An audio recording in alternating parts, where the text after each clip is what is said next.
All right, let's jump right in. Today, we're going to explore a really powerful idea, something that might just shift your perspective on everything. The idea that our consciousness isn't just along for the ride, but might actually be the architect of reality itself. So, let's kick things off with a big question, one that really gets to the heart of it all. The reality you're living in right now, is it a fixed, solid thing, or do you actually have a say in how it unfolds? Are you just an actor reading lines, or are you maybe holding the pen? Okay, so here's our game plan for today. We're going to start with a big philosophical mystery. Then we'll look at a pretty radical map of reality called the space of alternatives.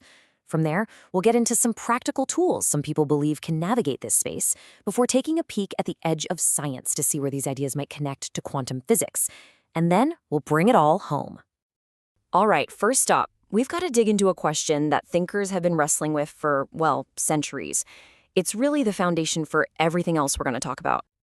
So there's this thing the philosopher David Chalmers calls the hard problem of consciousness. And look, it's not about how the brain crunches data. That's the easy problem. The real head-scratcher is, why do we feel anything at all? Why is there a subjective experience of seeing the color red or tasting a strawberry? Why aren't we just biological computers processing information in the dark? That mystery is the whole ballgame. Okay, so with that huge mystery just sitting there, where do we even go from here?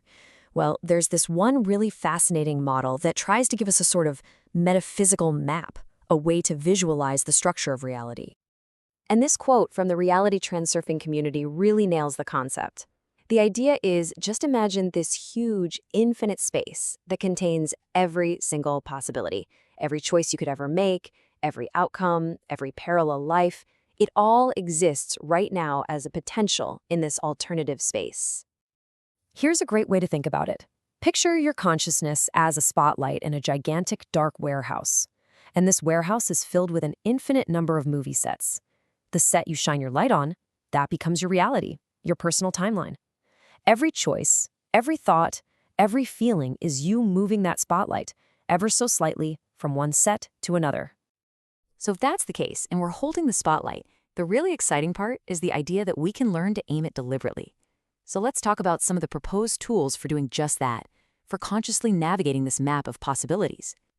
Okay, this is a really key distinction in this way of thinking, the difference between desire and intention. You know that feeling of desperate wanting? That's desire. It comes from a place of lack, and it actually creates this tension, this excess potential that can push your goal away. But intention? That's different. It's the calm, cool, collected choice to have something. It's like deciding what you're having for breakfast. You don't hope for it, you just decide. And that leads us to this really cool technique from a mystic named Neville Goddard. It's all about shifting your state from wanting to having. You basically trick your own mind. You imagine your goal is already done, you feel what that feels like, and then, from that future state, you look back at your current problem and say, man, I remember when that was an issue. You're literally creating a future memory. And the last tool here is this idea of slides. Think of a slide as the mental movie that's always playing in your head about your life. The theory goes that the world out there is just a giant mirror. It doesn't judge, it just reflects whatever slide you're playing inside. If your inner film is about struggle, the mirror shows you struggle. Change the film, change the reflection. Okay, so we've been in the world of metaphysics. But what's wild is that some of these ideas start to sound, well, a little bit like what people are talking about on the very bleeding edge of science, where they're trying to connect the mind to the universe itself. And that brings us to the quantum mind hypothesis, most famously tied to the physicist Sir Roger Penrose. And, full warning, this is where things get really wild. Penrose is basically saying that consciousness isn't just software running on your brain's hardware. No, he thinks it's an actual quantum process happening inside our neurons in these tiny structures called microtubules. He's suggesting that our very awareness is connected to the fundamental geometry of space-time itself.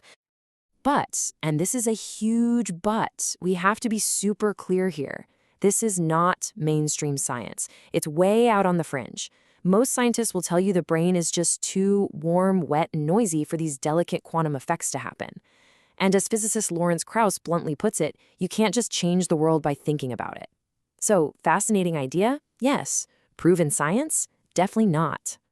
So, after all that, from deep philosophy to wild physics, where do we land?